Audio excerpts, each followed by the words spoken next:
ভাবছিস ধন রত্ন মসনদ সব তোর হাতের মুঠোয়, সব দিয়ে দিবি তোর ছেলেকে? একবারও কি ভেবেছিস তোর এই আনন্দ কতদিন থাকবে?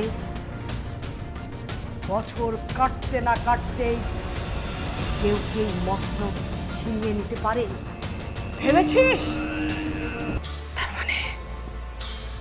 তার মানে মুশিরের সব কথা নাইফা জেনে গেছে। এবার আমায় বলো মুশিরা, কে কে সুলতান আথিয়ারের মসনদ ছিনিয়ে নিতে চাইছে? কার এত বড় সাহস? কার এত বড় সাহস?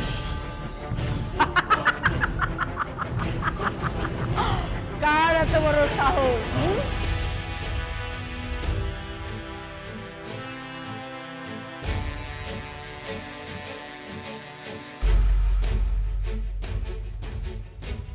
আপনি আমার জন্য জরুরি তলব পাঠিয়েছিলেন সুলতান।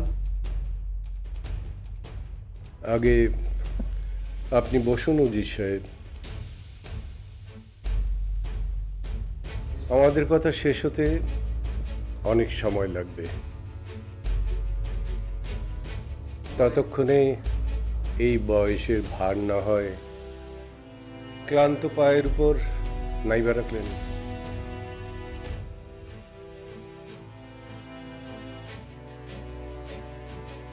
তাহলে আপনি ভেবে দেখুন জাহাপনা, এই সালতানাত সামলানোর ভার এই বয়স্ক মানুষটার উপরে চাপানো কি আপনার উচিত কাজ হচ্ছে? তাছাড়া যে আমার কাছে আর কোনো উপায় নেই উজির সাহেব। তবে এখন আমি আপনাকে মসনদের দায় পালন করার জন্যে তলব করিনি। একটা অন্য বিষয়ে আমি আপনার সাথে কথা বলতে চাই, অথবা বলতে পারেন আমি এবং মহারানী দুজনই কথা বলতে চাই।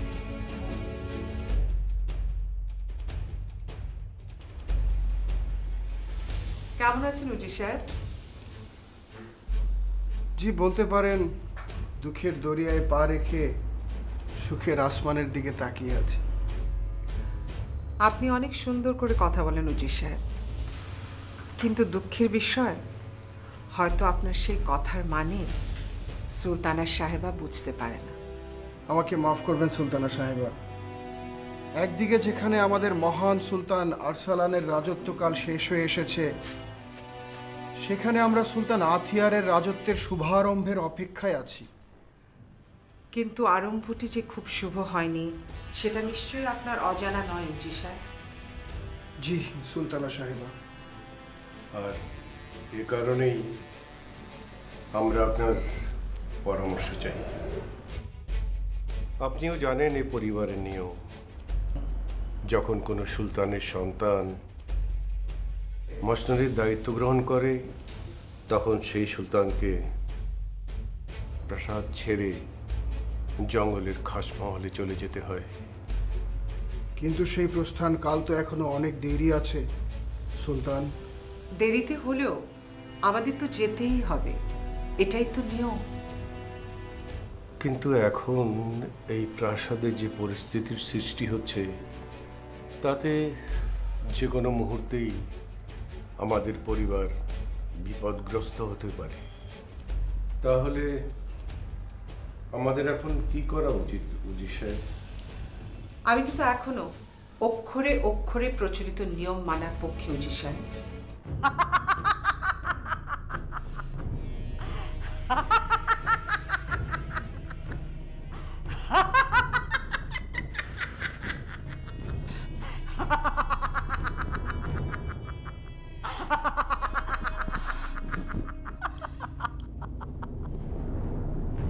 তুই আর কি করবি বল?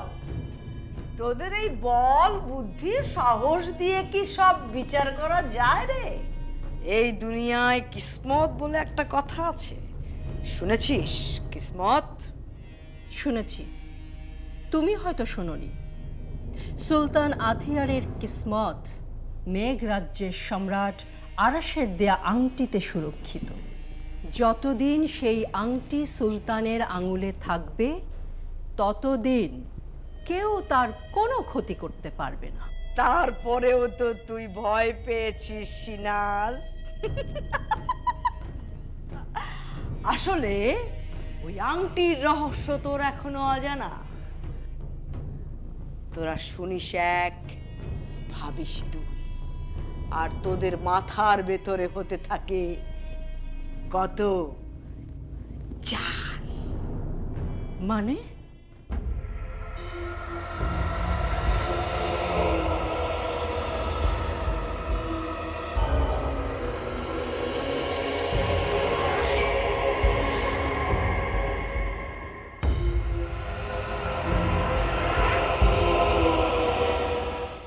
যুদ্ধের প্রান্তরে পৌঁছানোর পূর্বে তোমাদের ওই ঘৃণ্য শত্রু সম্পর্কে অবগত হওয়া উচিত।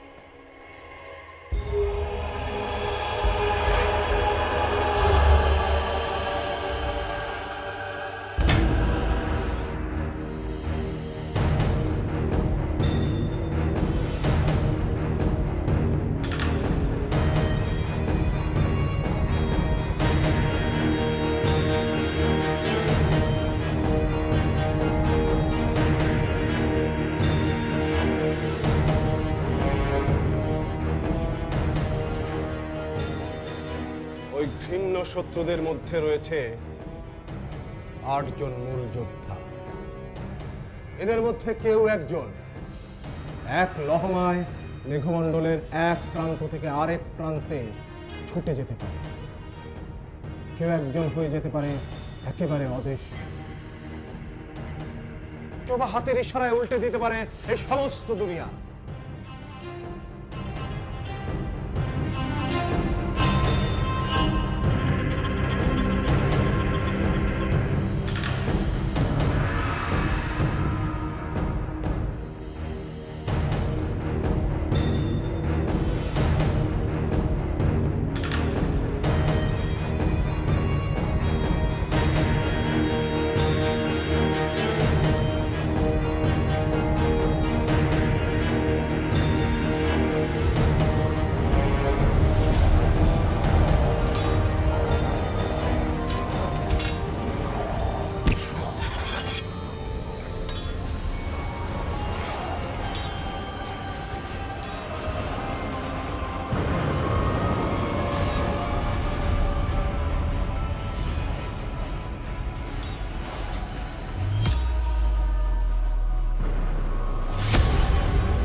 মায়ার জালে স্তব্ধ করে দিতে পারে শত্রুর চলাচল।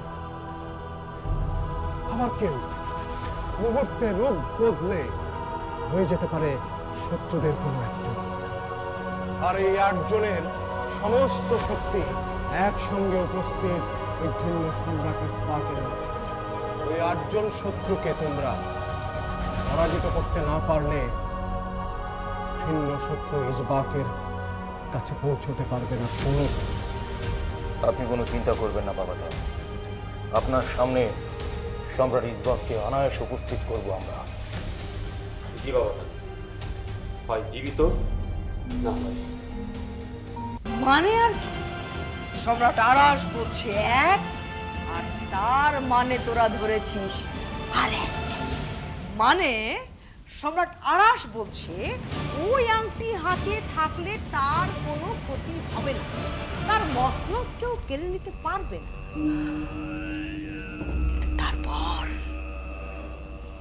তারপর কি হবে সিনাজ?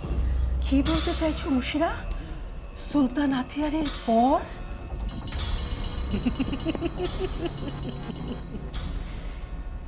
হিংলা, টিংলা, পিংলাটি, মসনদের লোক একলাটি, রুং দুরুং পাটকাটি, দেখা মুশিরার দস্তটি।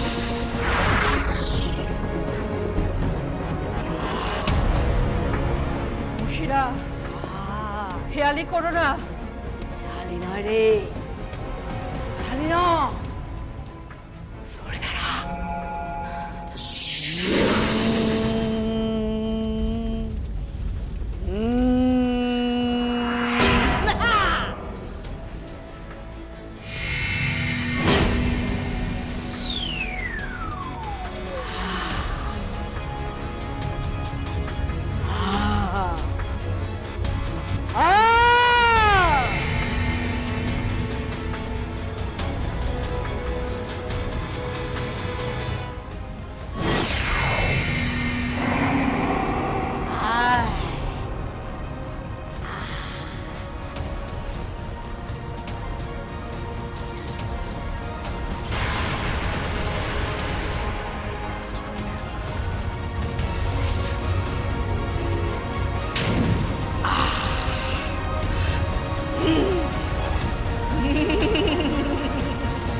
দে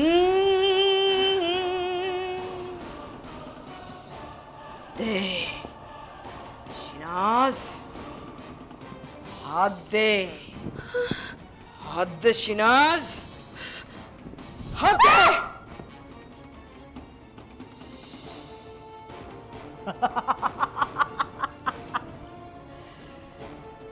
তুই কি ভেবেছিস তোর হাত পুড়ে যাবে? আমার বয়স 10-20 পেরিয়েছে, 20-20 আগে। আমি মানুষ, আমার কি ভয় নেই রে? আর দেখতেও তোর চেয়ে বেশি খারাপ নই। তুই কি ভেবেছিস আগুনে হাত দিলে তোর হাত পুড়ে যাবে?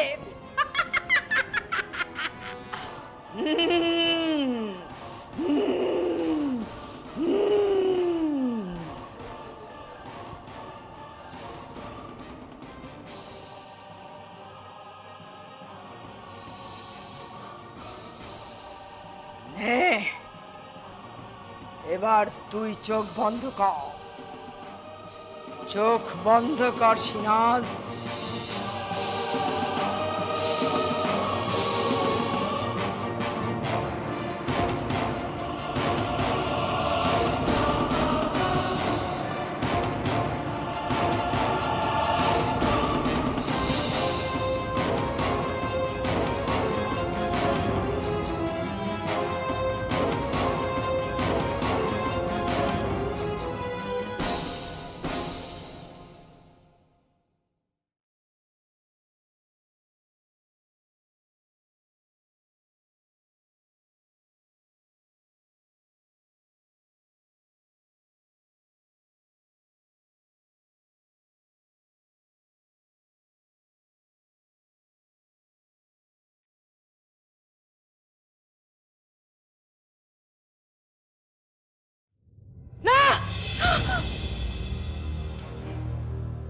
কি হলো মুশিরা? সেটাই তো বুঝতে পারছি না, কিছুই তো স্পষ্ট দেখা গেল না। তোমার বয়স হয়ে গেছে মুশিরা, তোমার বিদ্যা এখন আর কোনো কাজে লাগবে বলে মনে হয় না। সুলতানা সাহেবা,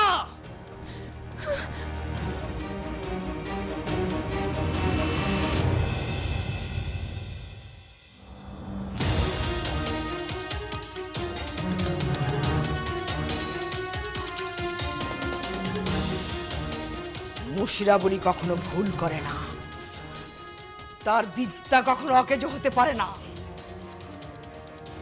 ছবি যখন অস্পষ্ট আসছে তখন বুঝতে হবে ভবিষ্যতের শত্রুর পরিবর্তে আমার লাল লাল আয়না অন্য কোনো শত্রুর ছবি দেখাতে চাইছে।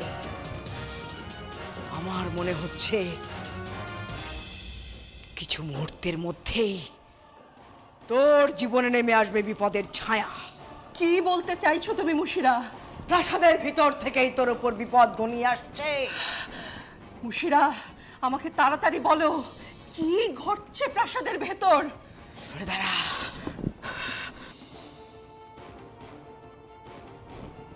আমাকে দেখতে দে, আমাকে দেখতে দে।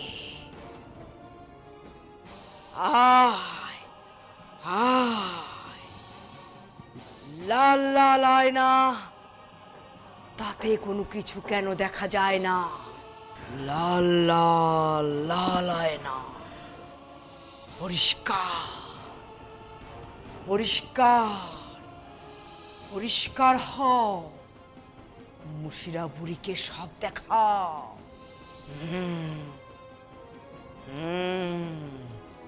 পরিষ্কার দেখাও।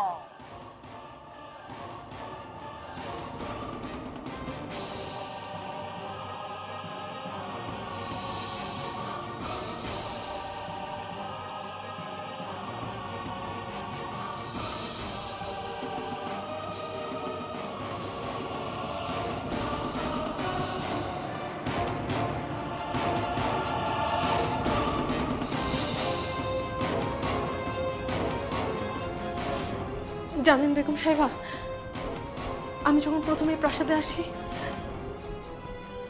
আমার অনেক ভয় হয়েছিল।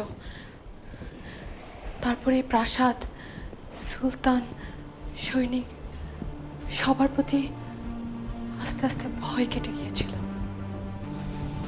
আমি সবার সেবা করে প্রধান দাসীও হয়ে উঠেছিলাম। কিন্তু কিন্তু আজকের এই ঘটনার পর সেই ভয় আরো 10 গুণ বেড়ে গিয়ে চেপে বসেছে আমার কলিজার উপর। আমি বুঝতে পারছি না নাইফা, তুমি এত সময় নষ্ট করে কেন কথা বলছো?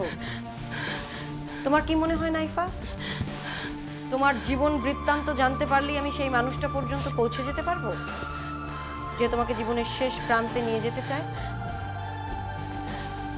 বেগম সাহেবা, আপনি রেগে যাবেন না। আমি রেগে যাইনি নাইফা, বলো। বেগম সাহেবা, আমি ঠিক গুছিয়ে কথা বলতে পারছি না। এত বড় বিপদ থেকে বেরিয়ে এসেছে আমি যে নিজ পায়ে দাঁড়িয়ে থাকতে পারবো সেটা কখনো ভাবতে পারিনি। কোথায় যেন মনে হচ্ছে আপনার সবকিছু জানা দরকার। সব জানলে আপনি বুঝতে পারবেন এই প্রাসাদের বুকে কি গভীর অন্ধকার নেমে আসছে। প্রাসাদের বুকে গভীর অন্ধকার নেমে এসেছে? কে বললো তোমাকে এই কথা? কে? আমি শুনেছি বেগম সাহেবা, নিজ কানে শুনেছি। আপনি কি চারপাশে তাকালে প্রাসাদের ভেতরে এই অরাজকতার অন্ধকারের আভাস পান না? এখন আমার সত্যি মনে হচ্ছে নাইফা, মৃত্যু ভয়ে তোমার মাথা খারাপ হয়ে গেছে। সত্যি বেগম সাহেবা, আজকে আমার মাথাটা কেমন খারাপ লাগছে। একই দিনে দুইবার সাক্ষাৎ মৃত্যুকে নিজ চোখে দেখেছি। এরপরেও কি কারো মাথা ঠিক থাকতে পারে বেগম সাহেবা? আমি মানছি তোমার কথা, কিন্তু তারপরেও এবার মাথা শান্ত করে যদি তুমি আমাকে পুরো ঘটনাটা খুলে বলতে না পারো, তবে আমি তোমাকে সেনাপতির কাছে নিয়ে যাব। উনি হাকিম সাহেবকে তলব করবেন, আর তারপর যা করার তারাই করবেন। না বেগম সাহেবা, আপনি সেরকম কিছু করবেন না। আমার যা বলার আমি আপনাকে বলছি। তারপর আমি এই প্রাসাদ থেকে অনেক দূরে পালিয়ে যাব।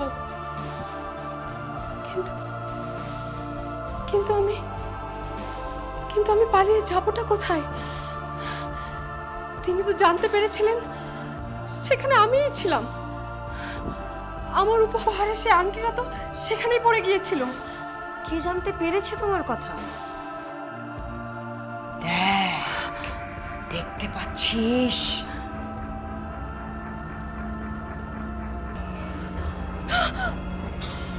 এবার বল, আমার বিদ্যা কি কোনো কাজের নয়? এই মায়ার জন্যই সুলতানের সন্তানেরা একে অপরের সাথে রেষারেষি করে, একে অপরকে হারিয়ে মসনদের ইতিহাসে নিজেদের নাম লিখে যেতে চান। সুলতান নিজেও এই মায়ার বাঁধন ছিঁড়ে তার মসনদ ত্যাগ করে চলে যেতে পারেন না। শান্ত নাইফা, শান্ত। এখনই তুমি আব্বাজানের সাথে যে মাসনাদের ব্যাপারে কথা বলো। কিন্তু বাদিয়া, যদি সত্যি একদিন তুমি ঈশান বাংলার সুলতান হতে চাও, যদি দেখতে চাও এই ভাগ্যরেখায় বাংলার মাসনাদ,